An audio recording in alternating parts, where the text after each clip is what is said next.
Just thought I'd share something that happened to me a decade ago, but still creeps me out to this day.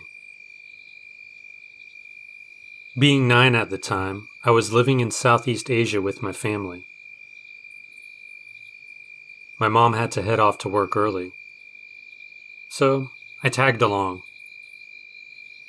It was still pretty dark outside, but it was already shaping up to be a humid day. Since the place where she worked at was a while away, we had to get up pretty early. Anyways, we were walking toward the taxi stop situated by the main road. I felt that it was just too eerily quiet. There were no cars or trucks on the road. All you could hear were the frogs croaking away. As we crossed the road and waited by the taxi stop, I noticed that there was this woman dressed in a white flowy gown opposite us, with her head hanging low, almost as if she was staring at the ground. She wasn't directly opposite of us, but a couple meters away from the taxi stop on her end. Her hair was disheveled and black. I was afraid, so I just covered my face with my hands and then looked back at the lady. It seemed like she moved even closer to the taxi stop. Her head was still tilted down. I started to feel more creeped out, so I turned to my mom and asked her if she noticed anything off with the woman. My mom just responded with, "What woman?" "Well, whatever or whoever you saw, don't look at them." I found this very unsettling. I just waited impatiently, trying hard not to look while we waited for the taxi. At this moment, I don't know why, but I thought that glancing towards the general direction of the lady was okay to do, since she probably wouldn't have noticed. But she did. The woman was now perfectly opposite us, standing by the taxi stop.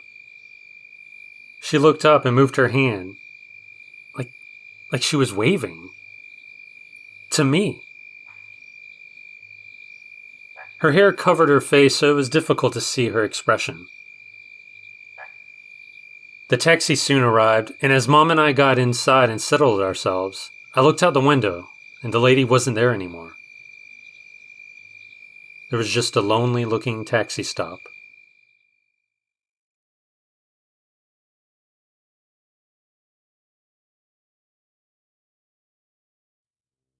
I lived this story with my grandmother and her dog. Most of my father's family lives in the north of the country, to be more exact, in Santiago del Estero. The thing is that they have many animals: horses, pigs, cows, goats, every farm animal you can think of. One summer night, with only the moonlight to help us, my grandmother asked me to help her look for a goat that had escaped. It was a little baby goat, completely black. Now this seemed strange to me because I knew most of the goats, and that one was not familiar to me. I didn't care though. I just wanted to finish and go to sleep. We soon spotted the little goat.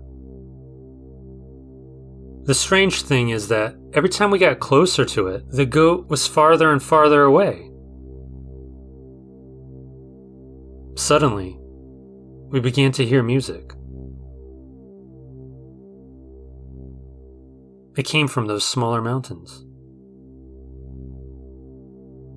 My grandmother stopped and said, "Let's go back, Juan. That goat is not ours. It's the devil who wants to take us." The legends of this area speak about the Salamancas. La Salamanca is a legendary place that appears in numerous Latin American legends. This place is where witches and demons celebrate their covens. Legend says that in order to enter, you must undress and spit on a religious figure. Then you must live your worst fears. And then maybe the devil will grant you a wish.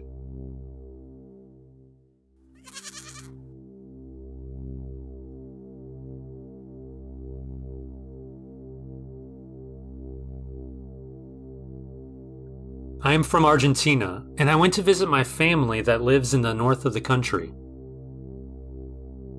I had to sleep in a room alone, in a separate guest room from the house, without air conditioning, with the windows open, and a fan that blew to the core of my soul. That was enough for the hellish nights in January.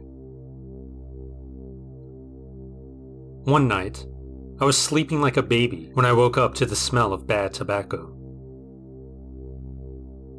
The smell was suffocating. Even with the fan running full blast, it was unbearable. I lay there without moving, waiting for something to happen. I soon realized that someone was watching me from the window. It's one of those sensations that you can't confirm, but you know it's happening. Someone was watching me from the window. Anguish and fear entered me. I did not understand what it was. I knew that it was not a person wanting to enter to steal. It didn't feel that way. It was someone, something, that was just looking at me from the darkness of the courtyard. Time passed.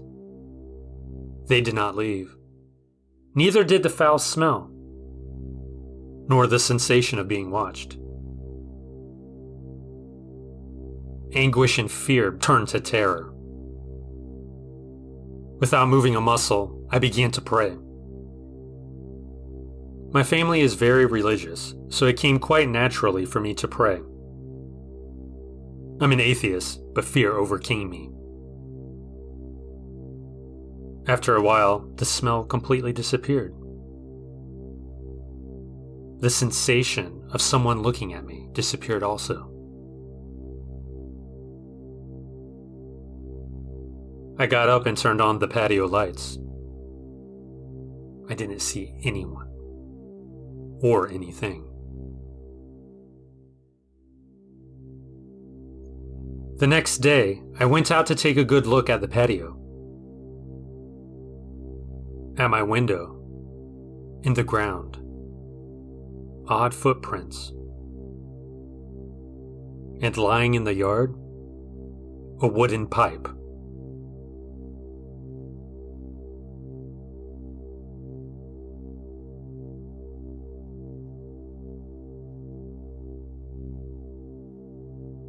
When I was about 8 or 9, my parents had put in with a piano teacher. No, we were not rich. Her name was Miss Vicky. I don't know how long I was training with her, but at one point I was to perform a recital which took place at a local church. This all occurred in a very small town in Texas. It was a beautiful Mayberry type town. Everyone was friendly and knew you, that sort of thing.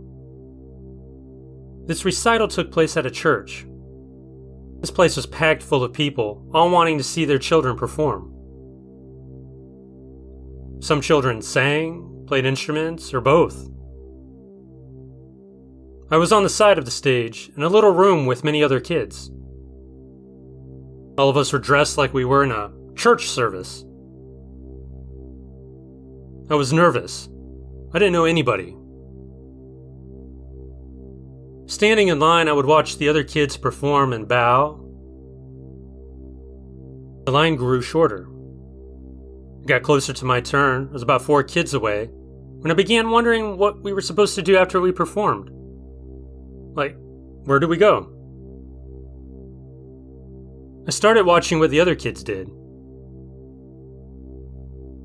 I watched several of the kids bow to the audience and walk to the other side of the stage to enter a door in the back.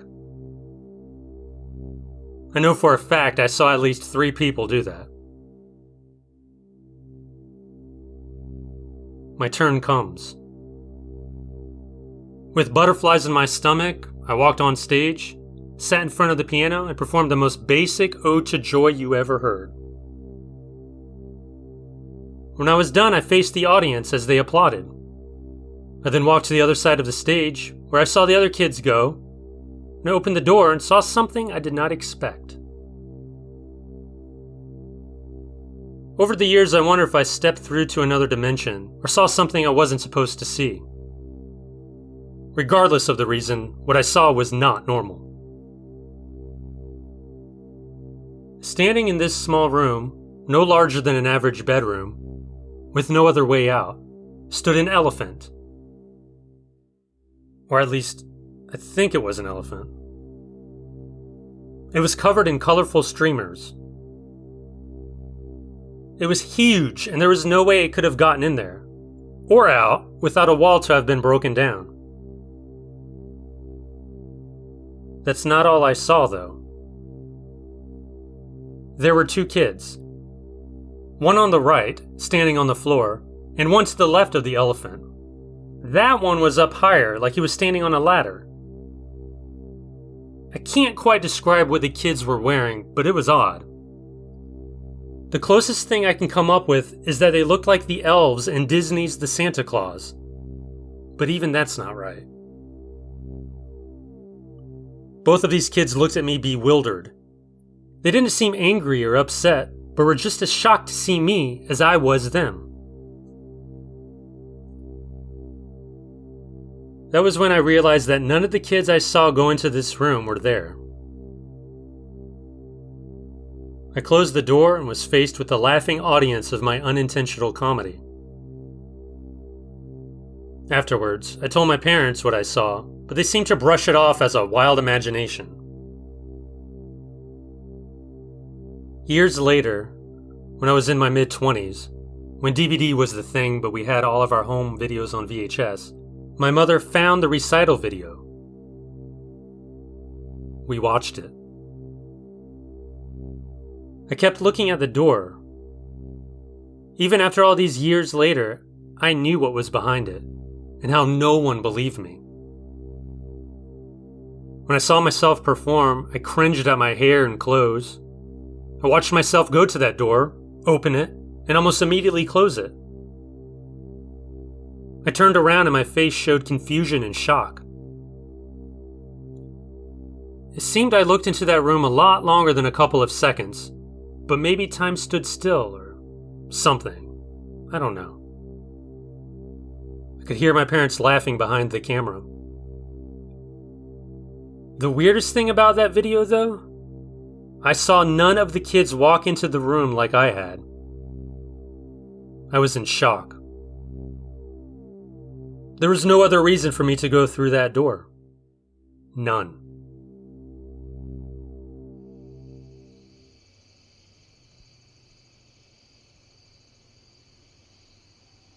It started as a usual weekend. I was at a friend's home with other friends, drinking, chatting, playing games. When it's summer, sometimes we decide to go outside for a walk. It was around 11:30 at night.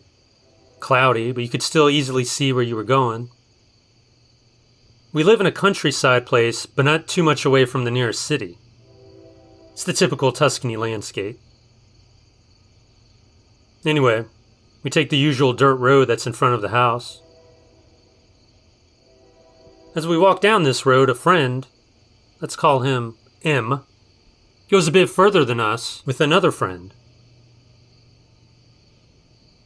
This other friend comes back to us saying that he lost him in a matter of seconds. How? He was just walking with M. Where did M go? From this point, things got creepy. We started searching with torches. Maybe he fell down the side of the road. But we didn't find anything. We arrived at the end of the road and still nothing. M vanished. The road is around 200 meters straight with a dead end. How could someone disappear if that person's right in front of you?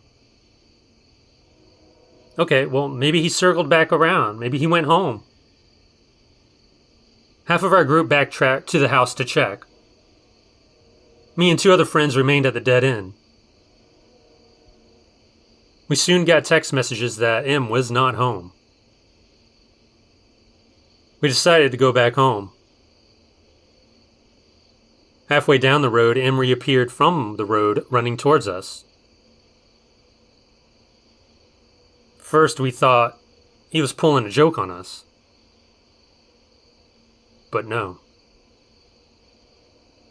He then explained to us what happened. As we all saw, M was just walking by himself a bit further than us. When he reached the dead end, he realized that we were not there behind him anymore.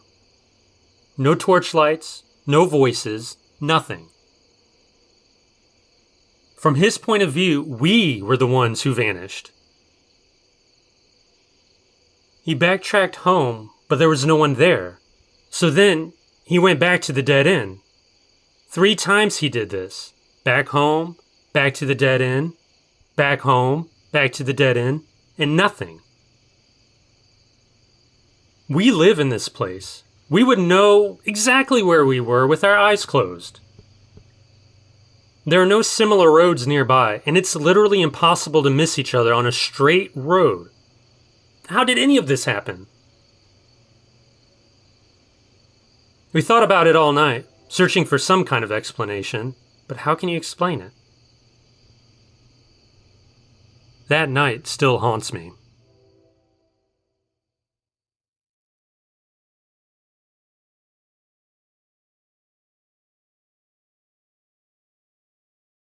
I was out in the country at some party some acquaintances were having. I was with my friends. We were only there for a couple of hours. The party was really out in the country, probably about 30 minutes to an hour away from any small town. The party took place at a barn, and while we were there, my friend and I weren't under the influence of any kind of drugs or alcohol. We were completely sober. The group I was with decided to leave the party since it was late. One of our friends was already really drunk, so we thought it best if we went home. As we walked out of the barn, there was a row of cars parked belonging to the partygoers that was in front of this long stretch of flat plains. The high row of fields was about 6 feet tall to the right of the flat ground. We were about to leave the party when the girl we were with, who was really drunk, had to grab some clothes and belongings from another friend's car. My sober friend and I stood there waiting for her to get her stuff, which was taking a while since she was so drunk. As another friend struggled to help her, my friend and I continued to stand there when all of a sudden, I saw this orb of energy appear practically out of thin air in the middle of this flat plain field in front of the cars. The orb was orange, and the energy looked like some type of plasma just floating in midair. The orb suddenly morphed into a human-like silhouette about 6 feet tall with a head.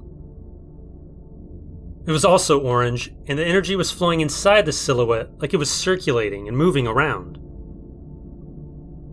I looked away from it in shock. A second later, my friend asked, "You're seeing this, right?" I said yes, and we looked back at it. At this point, the mysterious energy started to flow to the right, towards the taller row of corn.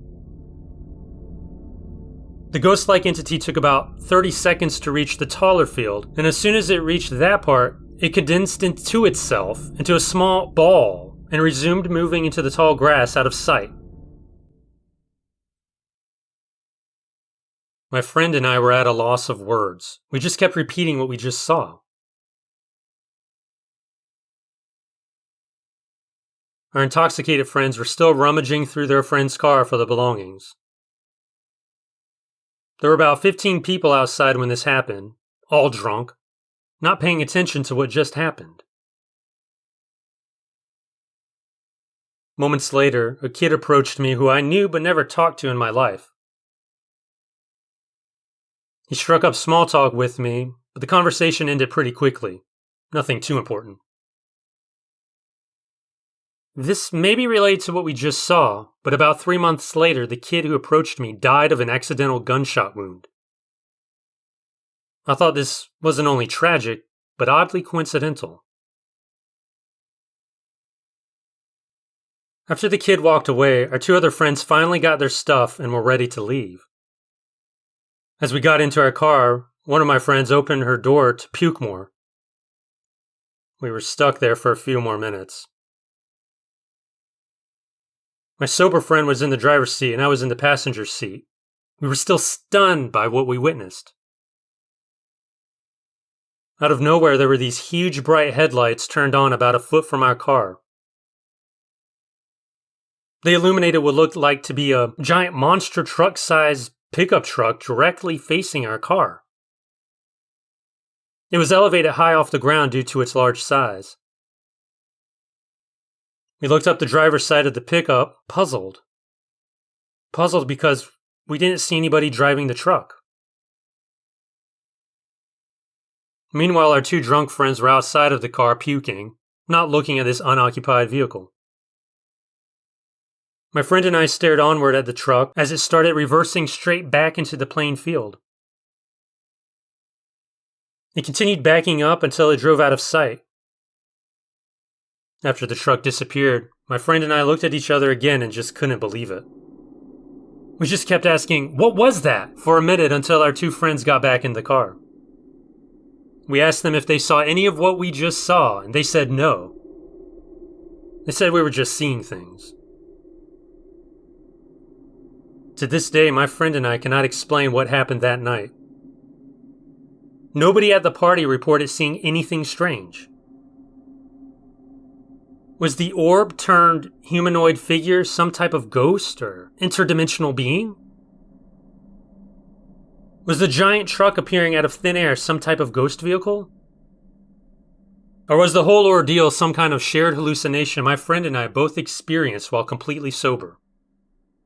Could it be that the other partygoers were having fun at our expense when it was some type of holographic projection they displayed? I'm not sure if it could be that. Also, the kid who passed away 3 months later coming to talk to me, immediately after seeing the field ghost, seemed almost too coincidental.